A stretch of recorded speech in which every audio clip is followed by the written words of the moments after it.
Hello दोस्तों, welcome back to our view novel. यह video सोलैंड 5 की नोवेल पर बेस्ड पार्ट 88 है। अब एम्परर व्हाइट टाइगर और तांगसन फाइट करने वाले होते हैं, लेकिन तांगसन कहता है फाइट तो हम कर सकते हैं, लेकिन दूसरों को इसका पता नहीं चलना चाहिए।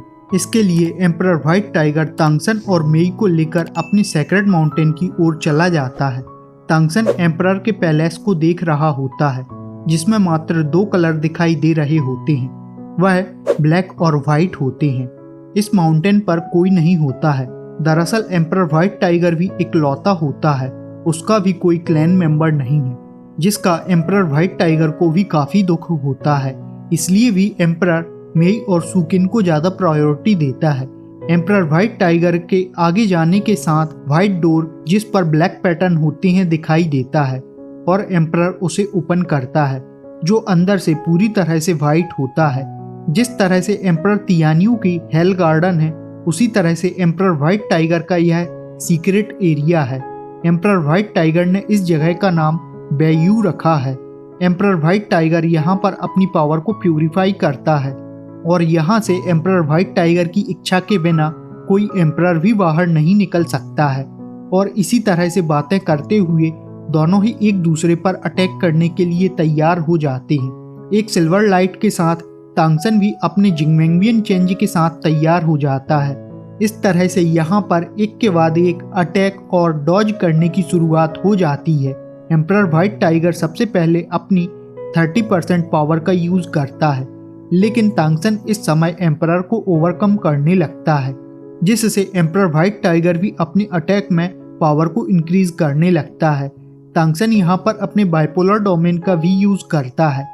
यह डोमेन कुछ ऐसा होता है जिसे तियानियों से क्रिस्टल डीमोन भी कॉपी नहीं कर सका था, जिससे एम्परर व्हाइट टाइगर काफी ज्यादा हैरान हो जाता है। और जैसे ही एम्परर तांगसन पर कुछ भारी पड़ता है, तांगसन तुरंत ही सी गॉड ट्राइडेंट का यूज भी करने लगता है और ट्राइडेंट से निकलने वाली मैजिकल सर्किल ने एम्परर को डरा दिया होता है, जिससे व्हाइट टाइगर भी अपनी पावर को काफी ज्यादा बढ़ा देता है। और इस तरह से एम्परर व्हाइट टाइगर तांगसन पर अटैक करने के लिए अपनी 60 to 70% पावर का यूज करने लगता है, जिससे तांगसन किसी तरह से डॉज करते हुए एक प्रकार से हार मान लेता है। दरअसल तांगसन आगे फाइट को कंटिन्यू रखने के लिए मना कर देता है। तांगसन ने अपने लास्ट अटैक में 7 कलर फ्लैम का यूज किया होता है, जिससे एम्परर उसके बारे में पूछने लगता है। तब तांगसन बताता है उसने अभी इसका नाम नहीं रखा है, लेकिन इसमें अनडेडेड फिनिक्स फायर और यिन यांग का भी फ्यूजन किया है और इससे तांगसन खुद को प्रोटेक्ट और अटैक दोनों ही कर सकता है। अब एम्परर व्हाइट टाइगर तांगसन की पावर को देखते हुए कहता है, तुम अभी 10वें लेवल पर हो, लेकिन जब 12वें पर पहुंचोगे तो कितने भयानक हो सकते हो। तब तांगसन एम्परर व्हाइट टाइगर के सामने झुकते हुए कहता है, मुझे आपसे और भी सीखने की उम्मीद है। तभी तांगसन को बीच में इंटरप्ट करते हुए मेई ने कहा होता है, मुझे भी तुमसे यह सीखना है। इसी के साथ एम्परर व्हाइट टाइगर चला जाता है। अब केवल तांगसन और मेई रह जाती हैं, जिससे तांगसन मेई को कुछ पावरफुल अटैक बताने लगता है। यह अटैक कुछ ऐसे होते हैं जो तांगसन ने अभी एम्परर के साथ भी नहीं किए थे, जबकि यह पिछले अटैकों से पावरफुल होते हैं। तांगसन ने एम्परर व्हाइट टाइगर पर यह अटैक नहीं किए, क्योंकि तांगसन अपने सभी ट्रम्प कार्ड को नहीं खोल सकता है, लेकिन रहा मेई को सिखाने के लिए, तो तांगसन किसी भी चीज से पीछे हटने वाला नहीं होता है। इसी के साथ स्टोरी एम्परर व्हाइट टाइगर की ओर शिफ्ट होती है, जहां पर एम्परर व्हाइट टाइगर के साथ अनडेडेड फिनिक्स एम्परर और एम्परर जिंगफैंग भी होता है। इनके आने से पहले ही एम्परर व्हाइट टाइगर एम्परर जिंगफैंग को पीट चुका होता है, जिससे एम्परर जिंगफैंग व्हाइट टाइगर से सीधी नजरें नहीं मिला पा रहा होता है। दरअसल उनके यहाँ पर आने का उद्देश्य होता है मेई से मिलने का। वह अपनी अनडेडेड फिनिक्स ब्लड लाइन को मेई में इम्प्लांट करना चाहते हैं, जिसके लिए एम्परर व्हाइट टाइगर की परमिशन चाहिए होती है। लेकिन व्हाइट टाइगर कहता है उसके लिए तुम्हें मेई से बात करनी होगी। यदि वह नहीं कहती है तो उसे फोर्स नहीं किया जाएगा। अब यह सब मैटर तांगसन को पता चलता है, तो तांगसन भी इस डिसीजन को मेई के ऊपर छोड़ता है। लेकिन अनडेडेड फिनिक्स की एक एबिलिटी रिवर्थ होती है, जिससे मेई हर हाल में काफी ज्यादा पावरफुल हो जाएगी, साथ ही सिक्योर भी। कुछ ही समय में मेई भी इस बात के लिए मान जाती है और जल्दी ही मेई पहली बार एम्परर जिंगफैंग से भी मिलती है।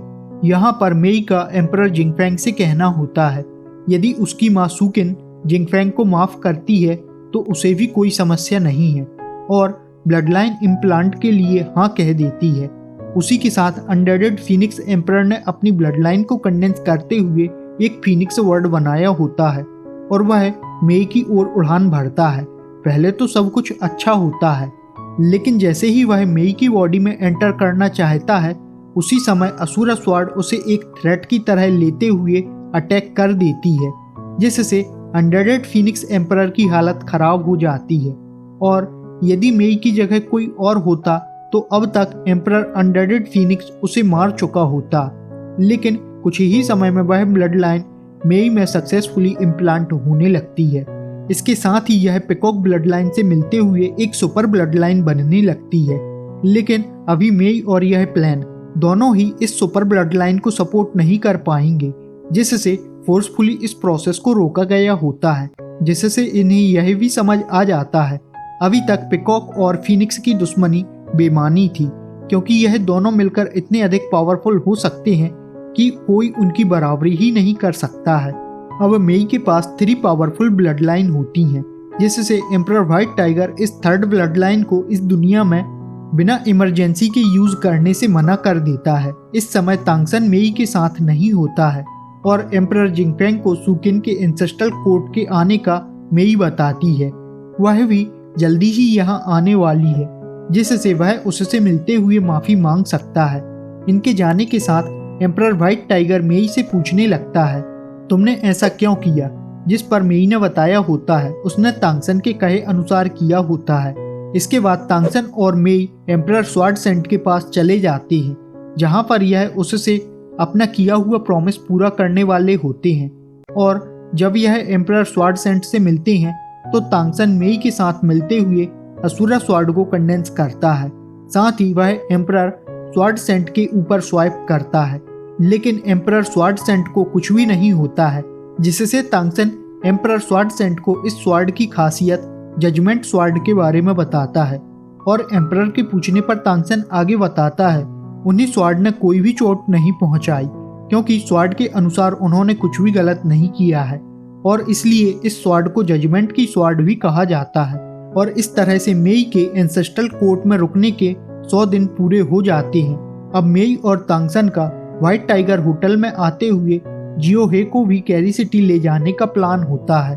और जब जियोहे उस लंबी दूरी के टेलीपोर्टेशन अरे को देखता है तो काफी ज्यादा हैरान होता है और इस तरह से वह जल्दी ही गोल्डन वैली में पहुंच जाते हैं, जहां जियोहे फिर से गोल्डन वैली से हैरान हो जाता है और मेई से पूछने लगता है यह कौन सी जगह है, जिससे मेई काफी डिटेल के साथ गोल्डन वैली के बारे में बताती है।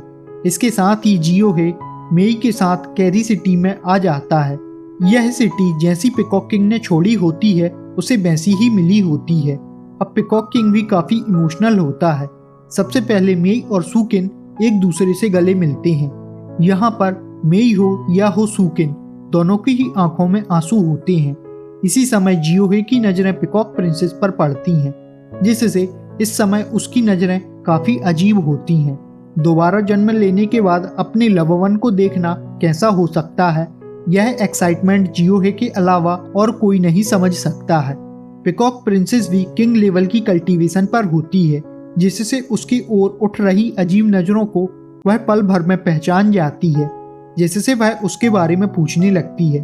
तब तांगसन से उसके बारे में पूछने के बाद तांगसन उसका नाम जियोहे बताता है, लेकिन इसके आगे तांगसन कुछ भी बोल पाता जियोहे ने आगे कदम बढ़ाते हुए तांगसन को रोक दिया होता है, जिससे पिकॉक प्रिंसेस जियोहे से कहती है तुम इतने बदतमीज कैसे हो सकते हो।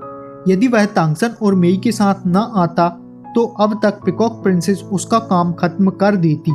तभी आवाज आती है किंगजू किंगजू यह मैं हूँ, कहते हुए जियोहे की आवाज कांप रही होती है और आंसू बेकाबू होकर बह रहे होते हैं। यह नाम सुनते ही पिकॉक प्रिंसेस भी बुरी तरह से कांप जाती है। दरअसल पिकॉक प्रिंसेस के 2 नाम होते हैं और यह एक नाम ऐसा होता है जिससे केवल पिकॉक किंग प्रिंसेस को बुलाता था। आगे जब वह दोबारा कांपते हुए पूछने लगती है तो पीकॉक किंग उसे कुछ बीती बातें बताता है। इस समय पीकॉक प्रिंसेस समझ जाती है वह क्या है, जिससे वह काफी ज्यादा इमोशनल हो जाती है। अभी के समय पीकॉक किंग के पास कोई भी पावर नहीं है और ना ही पीकॉक क्लैन का कोई सेंस होता है। इस तरह से यह फैमिली फिर से पूरी होती है। अब कई साल के बाद पीकॉक किंग और पीकॉक प्रिंसेस एक साथ होते हैं। इन्हें कुछ समय एक दूसरे को समझने में लगने वाला है, जिसके लिए तांगसन और मेई ने उन्हें अकेला छोड़ दिया होता है। अब तांगसन फिर से समुद्र की ओर जाने वाला होता है, लेकिन इससे पहले मेई के साथ एंसेस्ट्रल कोर्ट में क्या क्या हुआ है उसकी पूरी ही जानकारी सुकिन को देता है। यदि एक्सप्लेनेशन पसंद आए तो वीडियो को लाइक और चैनल पर नए हो तो सब्सक्राइब करते हुए नोटिफिकेशन बेल को ऑन करना ना भूलें। इसी के साथ यह वीडियो यहाँ खत्म होती है। हम मिलते हैं नेक्स्ट वीडियो में। Thanks for watching.